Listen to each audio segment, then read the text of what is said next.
वो देखिए डॉक्टर साहब कैसे खांस रहा है। देखा डॉक्टर साहब, ऐसे ही खांसता रहता है दिन भर। इसका खांसी किसी तरह से ठीक कर दीजिए। अबे तू टेंशन मत ले, आज साले को ऐसा इंजेक्शन लगाऊंगा कि जिंदगी भर के लिए खांसी चला जाएगा। तुम इसका पैर पकड़ो।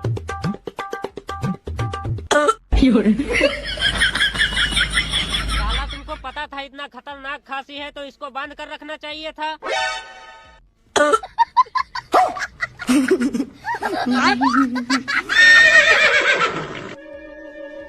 और अभी तो रुको, क्लाइमैक्स अभी बाकी है।